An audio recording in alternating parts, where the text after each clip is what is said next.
بسم الله الرحمن الرحيم.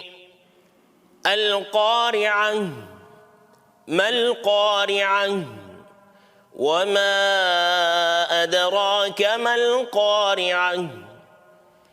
يوم يكون الناس كالفراش المبثوث وتكون الجبال كالعهن المنفوش فأما من ثقلت موازينه فهو في عيشة راضية وأما من خفت موازينه فأمه هاوية وما أدراك ما هي نار حامية.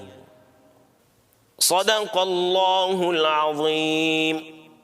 سبحان ربك رب العزة عما يصفون وسلام على المرسلين والحمد لله رب العالمين.